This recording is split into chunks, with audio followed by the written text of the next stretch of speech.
Hi, I'm Hans Knoll. I'm an associate professor in the government department here at Georgetown. And hi, I'm Jonathan Ladd. I'm an associate professor in the government department and the McCourt School here in Georgetown. And we're here talking about and taking your questions about last night's debate between Hillary Clinton and Donald Trump. Let me get things rolling. Let's talk a little bit about what we think political scientists usually think about debates. I mean, political scientists tend to think that, debates matter, everything matters, especially if things are close, but generally the debate isn't going to have huge changes in how the election might unfold. But at least I thought this one could have been different in that, Trump, as an unusual candidate and as the persona of this sort of aggressive person, could have really pulled a Romney and pivoted to the center and been a different kind of candidate. And just like Romney in 2012 sort of caught Obama off guard, that Trump could have caught Clinton off guard with some kind of move like that. But that's not what we saw. And so I think, after 90 minutes, we're pretty much back where we started. People saw the same Trump we've been seeing for months, and they saw the same Clinton we've been seeing for months. Yeah, I think to a large extent that's true. I think the main reason political scientists traditionally just don't find the polls moving that much after the debates, partially is because a lot of people, by the time the debates happen in the election cycle, already know who they're going to vote for. I mean, there's a lot of churn in the polls at convention time, when people don't know their party's nominee very well, and as a result of that, when they get to know their party's nominee, they remember that, their party's nominee is the kind of Democrat they like, if they're Democrat, or kind of Republican they like. If they're Republican, they remember why they want to vote for the Republicans or why they want to vote for the Democrats. And so polls move a lot at that time. And usually most of that is already baked into the cake by debate time. It could be we get um, a little more movement this time, in that to some degree both candidates had trouble consolidating their base, a little more trouble consolidating their bases than some past nominees, although both have been doing better at it in recent weeks. So to the extent that either candidate has trouble consolidating their bases, this presumably is we know this is another chance to do that. And that's this kind of effect that we know can happen at a debate. It's like the whole fall primary, like the whole fall campaign, the debates themselves make partisans more certain they're going to vote for their party. It may sometimes influence undecideds, but there's a lot spottier evidence for that. But the studies that do find any opinion change after debates, it's this what's political scientists call partisan activation, that members of a party are more enthusiastic and certain about their candidate. Yeah, I mean, a lot of it is that the people that might be still moved, the undecided voters, I mean, even they are not necessarily watching the debates, right? So whatever they're going to be exposed to is going to be what the media coverage is going to be about that. And of course, now that a lot of that media coverage is happening live as people are watching the debates. So, I mean, do you think it matters if you're not just watching the debate and getting your own impression, but you're also getting the impression of everybody who's your friend on Facebook or Twitter? My opinion tends to be that Twitter is very popular among journalists, and to some degree, there are a lot of actors and celebrities on Twitter, but it's a relatively small percentage of the population, and so journalists, we're going to read a lot of journalists on Twitter, and they might be influenced. But in terms of a percentage of the broad public, some of them their second screen is going to be Facebook. Facebook is the only real social media website that has a large percentage of the whole U.S. public. And so they might read what their friends are saying on Facebook during these things. There are two limitations to that. One is that the type of people you're going to then hear talking on Facebook are more likely to be your regular friends. Maybe the type of people you also would talk about it the next day, or sit in your living room and talk about it, rather than journalists. So you're not going to be pre-spun by journalists on your Facebook page. The other thing is your Facebook page is a little more odd to watch it, because it doesn't come on chronologically. It's sort of, I'm not sure how that influences things, but it's a little harder to get all the commentary. So you get less commentary, and it's more like your friends. You're not pre-spun by journalists or anything. Right. And if the journalists are doing this sort of like pack journalism via Twitter that you're talking about, then you're going to get the takes that you see the next morning are a lot of them are going to be similar, right? At least my sense from reading things this morning has been, there's some differences, and the people who like Trump think Trump won. The people who like Clinton think Clinton won. But the conventional, the sense I'm getting out of what I've seen was that, Trump got rattled and Clinton took advantage of that. And so, to the extent that anyone is sort of willing to concede anything, it's more a concession than Clinton did well. Yes, I mean, I think the consensus among journalists who are willing to express an opinion is that the Clinton campaign was able to bait Trump and able to get Trump to kind of lose his cool. And do you think, going back to our first question, do you think that influenced that many people, or is it actually going to reach that many people, that impression? It's probably not a huge number, but I also don't want to underplay it, right? I mean, This is, there is some substance of the campaign, and what we usually think is that the campaigns sort of push each other, and there's a well-defined Democratic campaign, a well-defined Republican campaign, and the reason things work out is because they're both sort of equally competent. But we've seen several ways in which the Trump campaign is not operating the way a typical campaign is. Now, maybe that's because a typical campaign doesn't actually need to be what it is, but we're going to find out. But it sure seems like, Clinton is doing everything that you're supposed to do and Trump is not. And here is one more example of that, where Clinton came prepared with all of the right, knowledge of all the details and so forth, and Trump came seemingly less prepared. And if that makes a difference in the aggregate, here's one example of that. And this is where it is happening, is somebody who maybe isn't paying as much attention, but finally tuned into the debates, because it's going to be exciting because Trump is on, and has the effect there. Okay. Let's take a question, a live question, because one of the things we can do here on this live stream is take questions if you want to write them in. So Andrew asks, Romney, quote unquote, won the first debate in 2012. How much does this first debate really matter? Well, so that's a good example, right? Romney won, we think, won the first debate, and I think that's a fair assessment, and yet he didn't go on to win the election. There's a sense, I think, that in re-election debates, so Obama's running for re-election, that the incumbent president often doesn't do as well in the first debate, or as well in general, because, well, for one thing, they're busy running the country. But also because there's such high expectations for them, and then the challenger can come in and go after whatever they're doing. And that's not so much the case in this, where we have two separate debates. But I do, two separate new candidates running. But I do think that it's probably a lesson there, which is that who wins the debate isn't exactly what matters. It's part of the bigger campaign story, and we think that the campaigns matter. But again, mostly because they're both of equal competence, they sort of things net out to everything else that is the place. I don't think we're going to see a big change in the polls. We might. Clinton was already on a sort of rebound, right? So Trump had surged back, and then the net advantage has been going towards Clinton already, and so it'll be hard to tell what the effect of the debate is. But I don't expect to see a huge lasting effect of any of the debates. Yeah, I mean, my impression of what happened in 2012 was that if you looked at the polling averages, and afterwards also the Obama campaign released its internal tracking poll, which had a very large sample size. So the huge tracking poll from the Obama campaign and the polling averages gave a similar story, which is that 2012 was a really stable race. Obama leading between 2 and 4 percentage points the whole way. A bit more stable, and Nate Silver at 538.com has made this argument, and I think it's roughly true, is that the margin was more stable last time than this time. But the polling averages dropped showed that Obama's lead dropped slightly after that first debate, but not that much. And if you look at the polling averages and Obama's huge internal tracking poll, his lead dropped about a point. And then that faded away, and then he got it back. And that's the only real movement after any of the debates. So that seemed to have mattered. I mean, the one thing I wonder about all these effects is whether, to what degree is something different this year because Trump is such an unusual candidate. Maybe,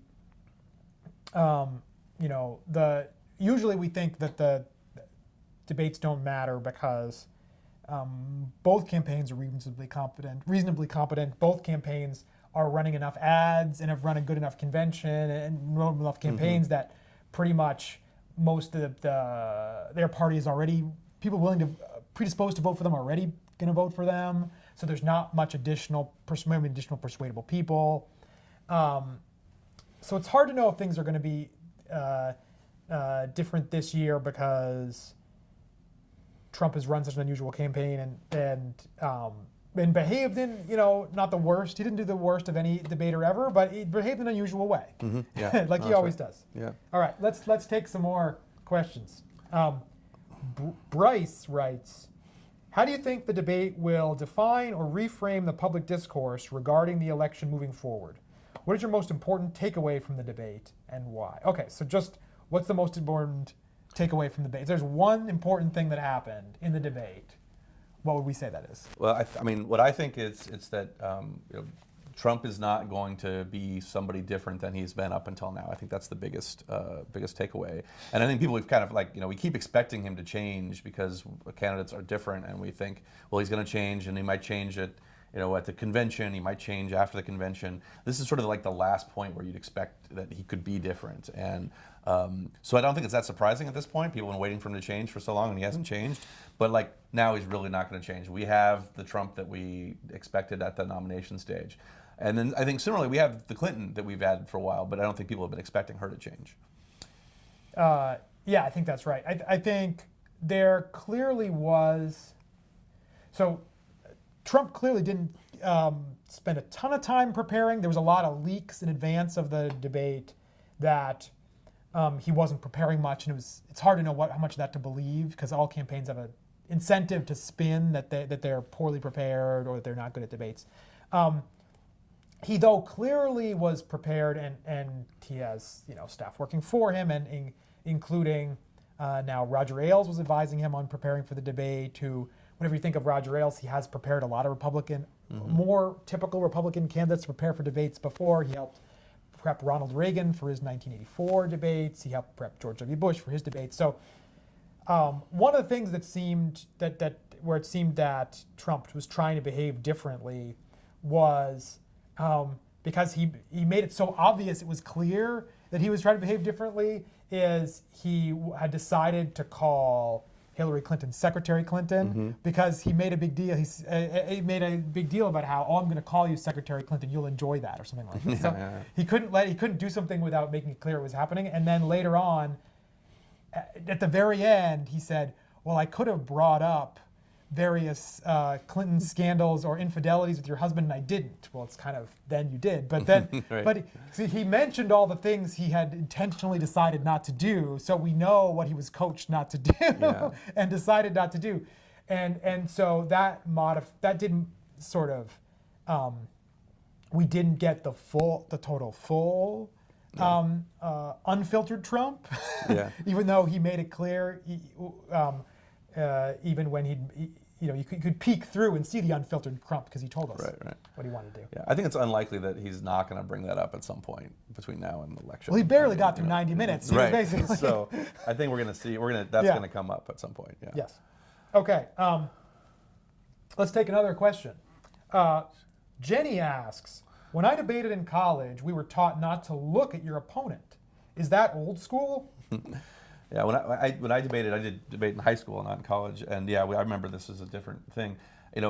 Debate as a competitive event is, I think it's an interesting thing. I did it. I miss it in some ways. It was a lot of fun, but it is not what this is. This is just a different phenomena altogether. And I remember back then, I'm thinking, why do we have these debates where they ask them these questions and it's also structured? Let them do, back and forth debate like in competitive debate. You really get to see what they think. But they don't do that, and we don't do that because it's not the way that we think of as a presidential debate. It's really something else. It's really like this dual conversation thing. But I'll tell you one thing that has happened that over the last several debates is, it used to be that it really was just sort of two dueling press conferences, right? That this person would ask a question, this person would ask a question, and occasionally they've done a lot more getting people to mix it up. And that's been the case. It was the case in 2012 and so forth. And probably looking at each other is one thing that encourages them to actually have what you'd call in debate clash, actual conflict between each other. So if looking at each other is what gets you that, then they should look at each other. Yeah, and I read some reporters talking about the debate and some reporters commenting on Twitter during the debate that they thought Lester Holt was a little overly loose with the reins or lax. He didn't. He did ask specific questions and did often point out facts. He wouldn't fact check everything, but there were some facts. He pointed out, for example, that a court had declared, whether you think it's the right decision or not, a court had declared stop and frisk unconstitutional in New York, and he pointed that out repeatedly. He pointed out, he asked a question where the premise of the question was that Donald Trump had, supported the war in Iraq in an interview at the time it happened.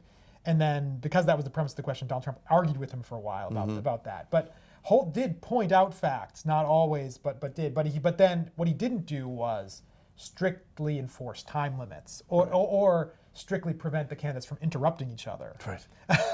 So, it would be fair, and probably there's some debates where I could see you want the candidates not to interrupt each other because one candidate's getting an unfair advantage.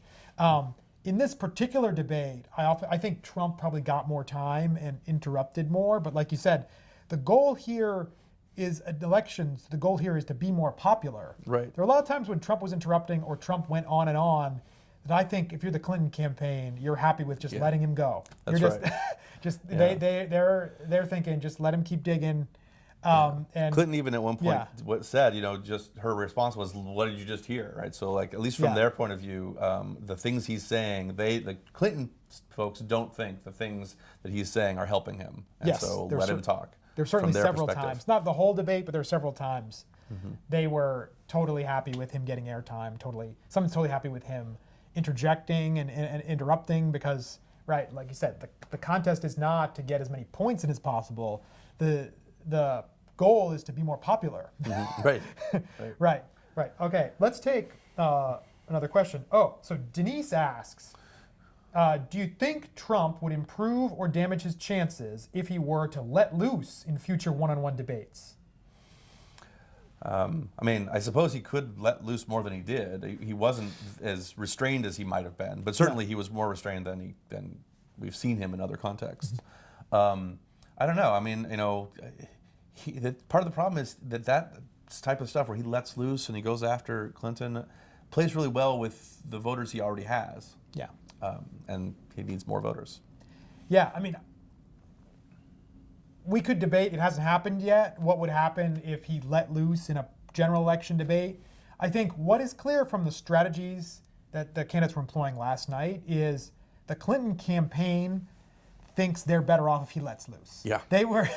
Their strategy was kind of to bait him repeatedly and see if they could get him to be the type of persona that he was in the primary debates and his in stump speeches, including needling him by saying, well, he inherited a lot of money from his father, needling him by saying, I don't think he releases his tax returns because I don't think he's really that rich.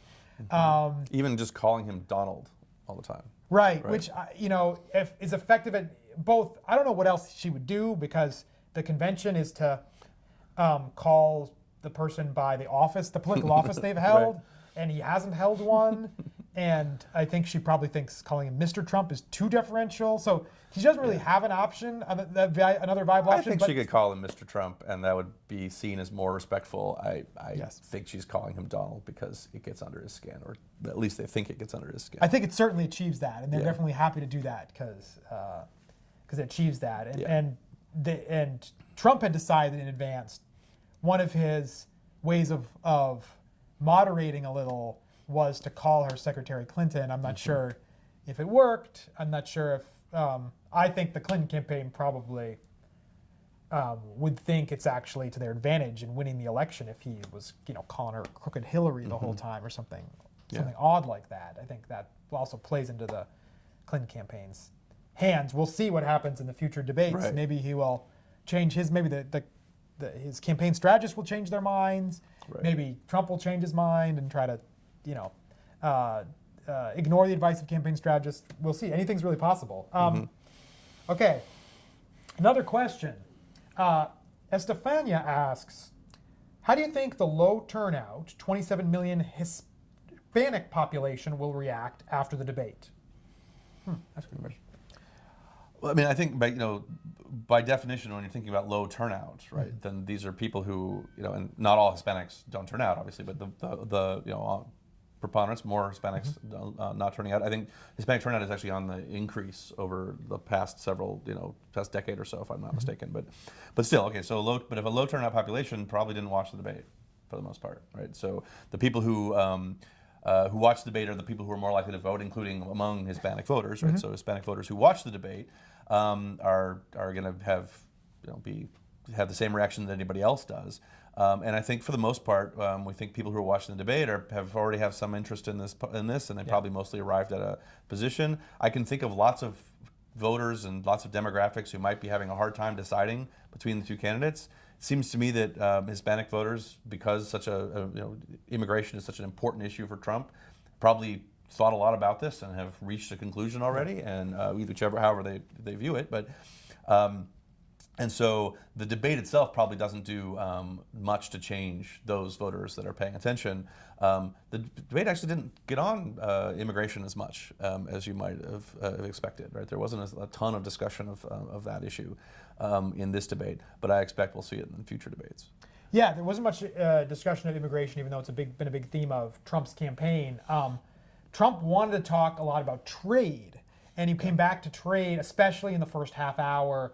Clinton clearly didn't want to talk about trade and didn't take the opportunities to argue about trade, but to try to change topics and was happy to move on. I think, there are probably some highly politically engaged Hispanic voters and some less politically engaged Hispanic voters, just like it's true of white voters. And the politically engaged Hispanic voters probably, already know who they're going to vote for, and they're likely to watch. Just like the rest of the population, people who didn't watch the debate are less politically engaged, likely might hear about the debate. It's going to be heavily covered, and might hear about it from friends in person or on Facebook, might see clips on the news or clips shared on social media or things like this. So there have been studies, political science studies, that show how you hear about debate secondhand matters, and there have been even studies that randomly assign some people to watch the debate itself, some people without commentary, some people watch with commentary, and the commentary after the debate matters. So that's not exactly this case, but I think hearing secondhand and just hearing commentary about the debate only can affect you, but it's really it's the people who didn't watch and are persuadable, and haven't set out a vote in advance and aren't firmly attached, and then do hear something about it on the news or secondhand from talking to people or shared clips. That's a small segment. I think Donald Trump's views on immigration, on the multiracial nature of American society are pretty well known at this point. Even to low information voters. So I'm not sure it's going to make a huge difference. Maybe there'll be, if it does come up again and actually is a topic in a future debate, there'll be even more priming of that topic. Right, and if Trump thinks that some of the nuanced answers that he was trying to craft, where it's like, I did the birth certificate thing to try to help the black community, or these kinds of things that he was trying. If he thinks that some kind of explanation is going to reach anybody, like that, those nuanced second-order explanations of his things are not going to reach that population.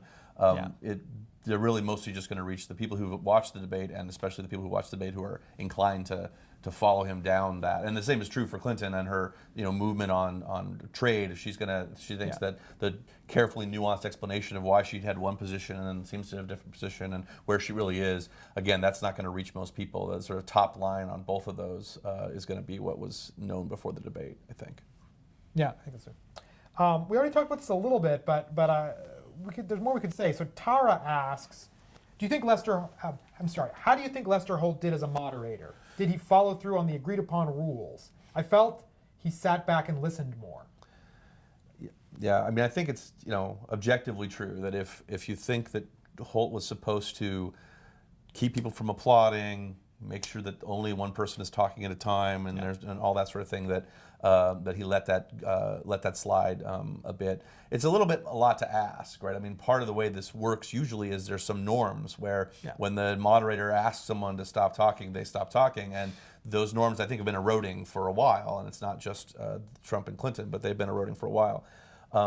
But I also think it's not so bad, right? I think that you get more clash, you get more conflict between the candidates, you get to hear more about them. Yeah. This wasn't the perfect example, but there was a debate in the 2012 cycle that was also where it was Jim Lehrer who was the moderator, and he basically did nothing. And I thought that was great, right? Yeah. Now that was Romney and Obama had the self-discipline not to constantly interrupt each other.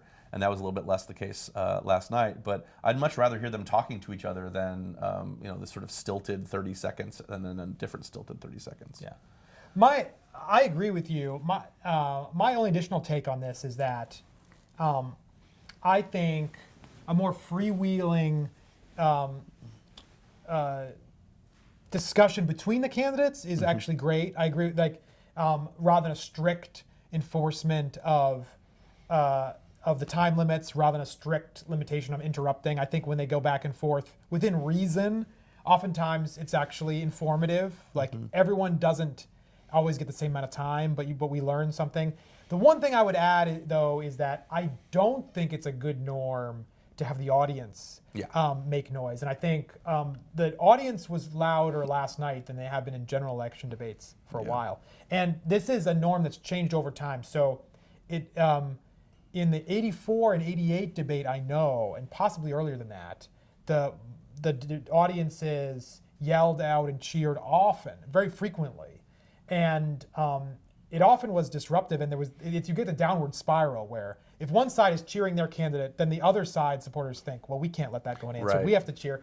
And it was actually when, I'm not sure if it was Jim Lehrer's doing, but it might have been, when Jim Lehrer started being the moderator of the first debate, it was 92. And there was almost no audience talking from 92 until 2012. And Lehrer was doing almost every year was doing that. And I don't know what he did. I don't know what voodoo he was able to do. Right. But he kept the audience quiet. And now the audience was louder last night. I think once, it's sort of thing where you're in equilibrium. Once expectations change, then everyone's just yelling out. And I think it does create weird incentives like the weird incentives you got in the primary debates, especially the Republican primary debates, where people say things specifically to get that they know will appear better because they're getting an audience reaction to them, and it maybe incentivizes the wrong kind. Yeah, I think maybe Trump was going for that a couple of times and didn't even get as much as he wanted. Maybe we shouldn't have audiences for the debates at all. It's on television. As long as we were talking about reforming the debates, I had one thought that I wanted to share. So last night I was talking to a journalist about this, and he was like, well, so if, as political scientists say, the debates don't matter that much because most of the people who are paying attention already have their minds made up, what should we do differently? And I don't know that there's really a good answer there, but I think that the differential preparation that we saw here maybe is a sort of signal about what the debate's really about. It's a little bit like the final exam in a class. We use the final exam to do assessment, decide who's good or bad.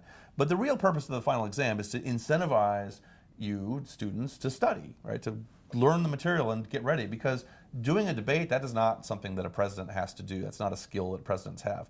But being able to learn a bunch of material on short notice and have the commands of those facts as you go into situations, that is. And so maybe the debates and audience and all that stuff is there. It's sort of not even the real point. The point is just that we make them go through this, and usually both candidates clear that bar pretty well.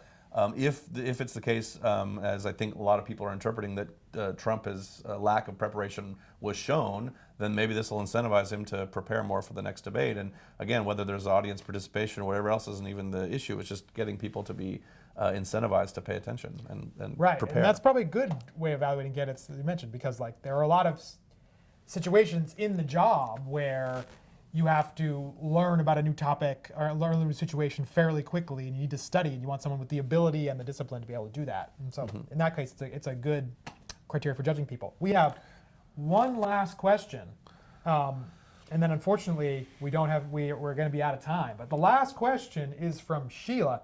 Sheila asks, what about the suburban moms and independent former Bernie supporters and undecided millennials? Are they swayed by these debates?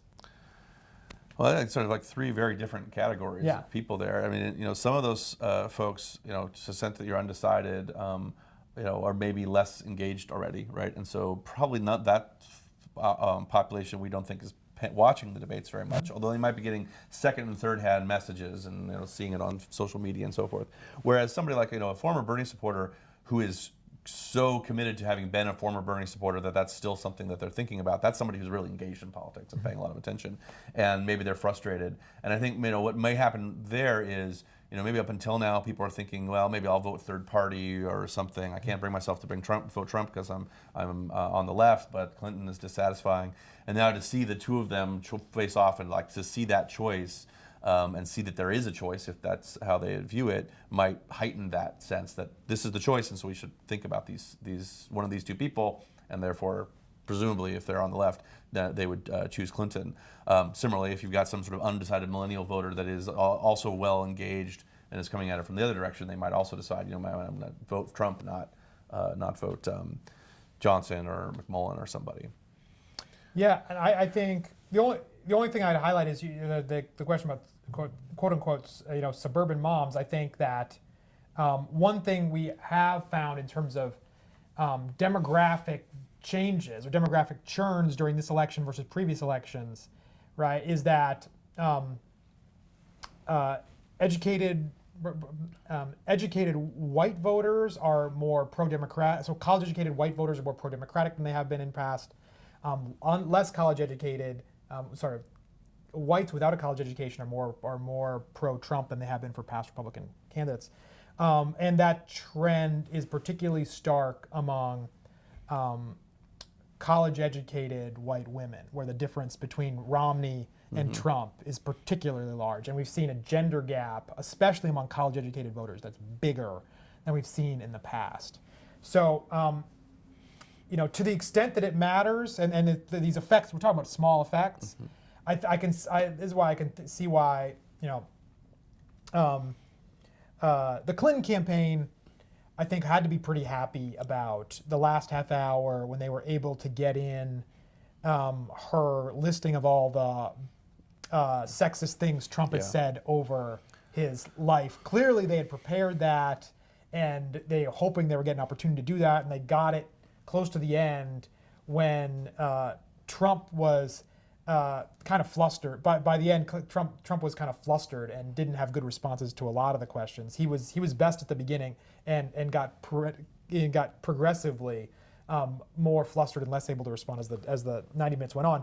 They were able to get that in and mention all the things that he had said about women, and he didn't really have an effective response. And that doesn't help. I don't know if that has an effect. It certainly doesn't help Trump. And so if you're the Clinton campaign, you're happy that you got those things on, and you got those things mentioned. They mentioned what they wanted to mention about the things he had said about the Miss USA winner. I believe the winner of the Miss USA pageant at some point. It said a series of sexist things. Yeah. I'm sorry, Miss Universe had said a series of sexist things about her. So they want to keep their hold on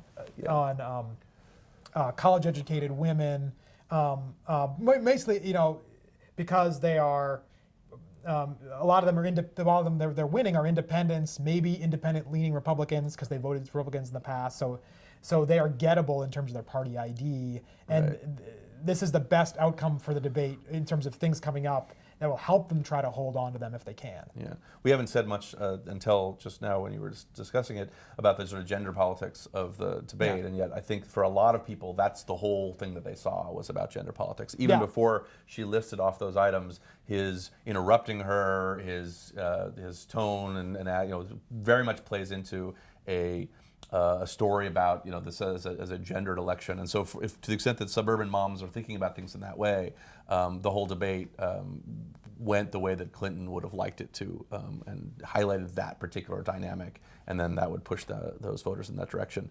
And then just like every other piece of this story, that's a small effect here, and we usually think these small effects tend to cancel out, but this is such an unusual election with a candidate who's not doing things in a sort of normal way, and it may be that here is another example where the equal levers were not observed, and this is one of the places, 90 minutes of it, we can really focus on it. Yeah, I mean, it's one thing, we're almost out of time, so this will be the last thing, but we can talk about, but there's been such a focus on race and gender during this whole campaign, and I think there was a lot of talk of gender. I agree with you that there was a lot of sort of dynamics happening that could prime gender during the debate, and also it came up explicitly as a topic. And race did come up. I think Trump didn't talk about building the wall. Yeah. And he didn't talk about Hispanic immigration, but he talked about African American. There was a long riff, which is a copy of a riff he does on the stump, Right. about African American communities and how horrible they are, and Clinton had a response. But I think Republicans have, for decades or more, do not get very many African American votes, and the polls suggest that they're not getting many African American votes this time. I think that the way Trump primes them to think that he is hostile towards non-white voters in general, even though he doesn't mention Hispanics or Asian voters or other non-white voters, I think probably is not helpful to him in expanding if he wants to change the dynamics at all or expand his base at all.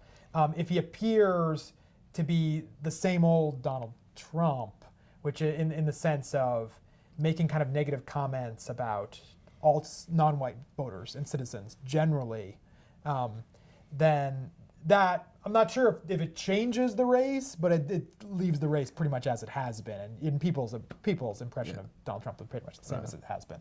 Every way we slice it up, there's not much we saw yesterday that suggests that Trump is expanding his appeal to groups that have not historically supported him. Well, I think we probably need to wrap up, but thanks everyone for joining us and for your great questions, and we'll maybe be around sometime again. Maybe we can do this again sometime. Thank you.